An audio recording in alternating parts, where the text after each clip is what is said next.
যখন বেলডাঙ্গা জলে তখন পুলিশ চুপ করে দাঁড়িয়ে থাকে, পুলিশকে আমরা দেখি লাঠি আছে পুলিশের, কিন্তু সেই লাঠি চার্জ হয় না। জল কামান রয়েছে, সেই জল কামান ফায়ার হয় না। কাঁদানে গ্যাসের সেল আছে, কিন্তু সেই সেলটা ফাটে না। পুলিশ দাঁড়িয়ে ওদেরকে বোঝাচ্ছে, তর্কাতর্কি করছে বিক্ষোভকারীদের সঙ্গে, যারা বাস চালাচ্ছে, বাস ভাঙচুর করছে, ট্রেন লাইনে পাথর রেখে দিচ্ছে, তাদের সঙ্গে পুলিশ নাকি তর্কাতর্কিতে জড়িয়ে রয়েছে। সব ক্ষেত্রেই কি একই অবস্থা? আমি জানি না, যে কিছু পরিসংখ্যান বলছে আসলে প্রশাসন থেকে শুরু করে এই সিভিক পুলিশ থেকে শুরু করে সর্বত্র নাকি এই একই ভাষায় বলতে হয়, কিছু বিন্যাস নাকি চেঞ্জ করে দেওয়া হচ্ছে। তাহলে আসলে আইন কানুনটা কার হাতে চলে যাচ্ছে? অনেকেই বলছেন যে আমাদের ইতিহাস থেকে শেখা উচিত। আপনারা জানেন যে 1946 সালে যখন গ্রেট ক্যালকাটা কিলিং হয়, গ্রেট কেন বলে আমি জানি না, কিন্তু সেই ক্যালকাটা কিলিং এর সময়তে কিন্তু অনেক পুলিশ স্টেশনের পুলিশ অফিসারদের চেঞ্জ করে দেওয়া হয়েছিল, কারণ জানা ছিল যে এখানে ভয়ঙ্কর কিছু পরিকল্পনা চলবে বলে। ঠিক সেরকমভাবেই এখানেও আমলা থেকে শুরু করে, প্রশাসন থেকে শুরু করে, এমনকি সিভিক পুলিশ নিয়োগ থেকে শুরু করে প্রত্যেক জেলায় জেলায় সেখানকার লোকাল যারা পলিটিক্যাল নেতা, যাদের হাতে ক্ষমতা দেওয়া হয়েছে, সেখান থেকে শুরু করে তাদেরকে চিহ্নিত করা, মনোনয়ন করা থেকে শুরু করে সর্বত্র কি অদ্ভুত রকমভাবে আজ কোণঠাসা হয়ে পড়ছে হিন্দু। না হলে এই ভয়ঙ্কর পরিস্থিতি করার সাহস কি করে পায়? কি করে খবর যায়, কি করে ইনস্ট্রাকশন যায়, কি করে পুলিশ নীরব হয়ে দাঁড়িয়ে থাকে? আসলে আমরা বলছি না যে আমরা অনেক বড় ইন্ডাস্ট্রি নিয়ে কথা বলছি, কিন্তু পায়ের তলার জমিটা বোধহয় আমাদের কাছ থেকে সরে গেছে, সরে যাচ্ছে ক্রমশ। অরিন্দম দা কি বলবেন? ঠিকই বলেছেন। বায়ুমণ্ডল যদি লঘু হয়ে স্থানচ্যুত হয়ে যায়, সেই শূন্যস্থানটা পূরণ করার জন্য হু হু করে পার্শ্ববর্তী হাওয়াগুলি যখন ঢোকে সেটাকে ঝড় বলে, অনেকে আয়লা বলে। ঠিক তেমনি মানুষ যদি আজকে ঘুমে অচৈতন্য হয়ে থাকে, তাহলে প্রশাসন তখন শিথিল হয়ে যায়। কেন আজকে এই কথা বলছি? আপনাদের বোধহয় মনে আছে সুলতান মাহমুদ এবং মোহাম্মদ ঘুরি মাত্র 10,000 মুসলিম নিয়ে এসে আমাদের 3 কোটি ভারতবাসীকে পদানত করেছিল। 3 কোটি। কেন? We are not United. ঠিক। এই যে দুর্গাপুজোটা আমরা করে থাকি, দুর্গাপুজোর যে 10 হাত, তার মানে মাকে ডাকলেই উনি আমাদের আকাশ থেকে নেমে আসবে না। We should be United. ঠিক।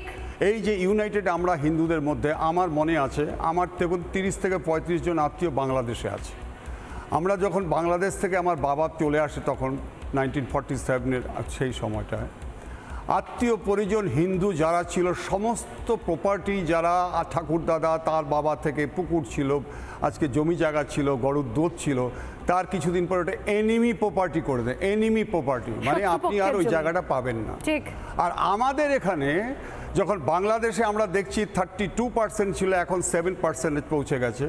পাকিস্তান তো এখন 2% পৌঁছে গেছে, আর আমরা এখানে জামাই আদরে রাখছি। অনুপ্রবেশকারী বলতে আমরা বুঝেছি যে যারা অনুপ্রবেশ করে আমার দেশে সর্বনাশ করছে বেআইনিভাবে, তাদেরকে অনুপ্রবেশকারী বলা হয়। কিন্তু আপনি আমাকে বলুন তো, কথায় কথায় আমরা বলছি বিএসএফ। ঠিক আছে, বিএসএফ ক্রস করেছে, এখানে আজকে বিয়ে করছে, সন্তান হচ্ছে, এমএলএ হচ্ছে, প্রধান হচ্ছে এবং স্কুল শিক্ষক হচ্ছে, এবং শুধু তাই নয়, এসএসসি চাকরিগুলো পর্যন্ত পেয়ে যাচ্ছে। মুর্শিদাবাদের 6 জন ধরা পড়েছে। আমি আপনাদের আজকে বলি একটা কথা, বাণিজ্য মেলা, আপনার প্রথম বাণিজ্য মেলা শুরু করেছেন সিঙ্গুর বলেছেন। ম্যাডাম আমি 22 দিন সিঙ্গুরে সেই আন্দোলনে ছিলাম। আমাদের মতো আরও 12-14 জন অফিসার ইনচার্জকে ওখানে নিয়ে গিয়েছিল। আমরা নিবিড়ভাবে, ওখানকার সাধারণ মানুষ নিবিড়ভাবে কিছু কৃষকদের সাথে আলাদাভাবে কথা বলেছিলাম। তারা খুব কান্না করতো। সিঙ্গুর এলাকাটা দেখলে চোখ জুড়িয়ে যায়, দুফসল জায়গা, এবং তারা কি আনন্দে ছিল তারা এখানে। আজকে বাণিজ্য মেলা সম্পর্কে আপনি ওই ম্যাডাম বলছিল না, আমি দেখে বলে আপনাকে একটা পরিসংখ্যান দিচ্ছি, যারা দর্শক আপনারা একটু শুনে চমকে যাবেন। 2011 থেকে 2024-25 হচ্ছে 6 বার বাণিজ্য মেলা হয়েছে। 2022-এ ঘোষণা ছিল, শুনে নিন, 2022-এ ঘোষণা ছিল 3,42,000, আজকে 42,075 কোটি শিল্পপতিরা বিনিয়োগ করবেন। শুনে নিন, 137টা মৌ স্বাক্ষর হয়েছিল, ছেড়ে দিন। বাণিজ্য মেলা 21/11/2023 থেকে 22/11/23 কী হলো দেখুন, বেড়ে যাচ্ছে কীভাবে। 3,76,288 কোটি টাকার লগ্নি হবে। 188টা মৌ স্বাক্ষর, 400 জন ইন্টারন্যাশনাল ডেলিগেটস, 40টা দেশের প্রতিনিধি, 15টি দেশের রাষ্ট্রদূত। আবার সৌরভ গাঙ্গুলিকে আবার দায়িত্ব দিয়েছে, ওটা ছেড়ে দিন। বাণিজ্য মেলা 2025 4 ফেব্রুয়ারি 4 লক্ষ কোটি টাকার লগ্নি কিভাবে বাড়ছে দেখুন। 1 লক্ষ চাকরি নাকি হয়েছে, কে বলেছেন? মিস্টার মুকেশ আম্বানি। এবার কি করেছে? এবার আবার একটা কমিটি করে দিয়েছে। আমি জানতে চাই, মিস্টার সৌরভ গাঙ্গুলিকে আমি কখনো অশ্রদ্ধা করি না, এত শিল্পপতি থাকতে স্পেনে গিয়ে সৌরভ গাঙ্গুলিকে কি দিয়ে আজকে অ্যানাউন্সমেন্ট করতে হলো? কেউ কি দিয়ে পেলো না? মিস্টার কুণাল ঘোষও বলেছেন, একটা এক্সাম্পল আপনারা দেখান যেখানে আজকে হাজার হাজার ছেলে মেয়ে, আজকে অসহায় মানুষগুলো আজকে চাকরি পাচ্ছে।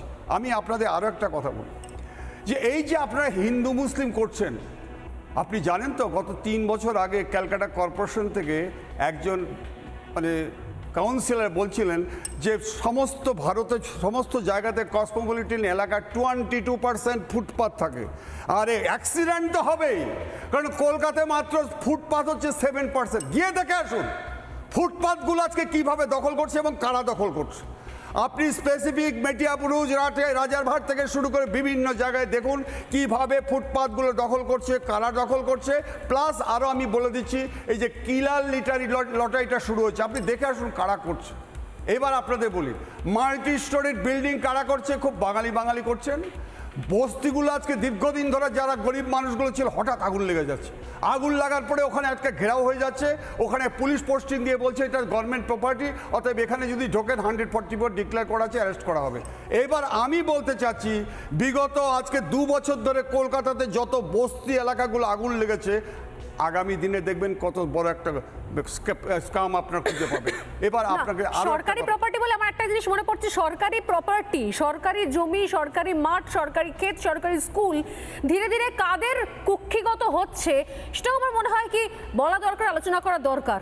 আমার এই মুহূর্তে মনে পড়ছে আমাদের সব থেকে বড় যে কভারেজ ছিল সন্দেশখালী গত বছর, সেখানে আমার মনে পড়ছে একের পর এক সরকারি জমি, সরকারি মাঠ, সরকারি স্কুল, সেগুলো সমস্ত শেখ শাহজাহান এবং তার দলবলরা অকুপাই করে রেখে দিয়েছিল। এটা শুধুমাত্র একটা জায়গার ক্ষেত্রে নয় স্যার, এটা সমস্ত জায়গার ক্ষেত্রে।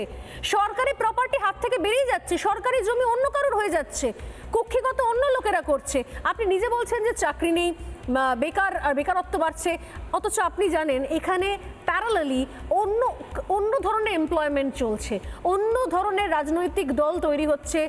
আপনি নিজে একবার বলছিলেন যে কী ধরনের গ্রুপ, কী ধরনের হোয়াটসঅ্যাপ গ্রুপ, কী ধরনের সংগঠন তৈরি হচ্ছে যারা নাকি পশ্চিমবঙ্গকে একটা আলাদা দেশ হিসেবে দেখতে চায়, সেরকম জিনিস তৈরি হচ্ছে। এমপ্লয়মেন্ট চলছে, রীতিমতো রিক্রুটমেন্ট চলছে, তাদের সেখানে নির্দিষ্ট টাকার বিনিময়ে তারা সেখানে জয়েন করছে, আলাদা করে সংগঠন তৈরি হচ্ছে।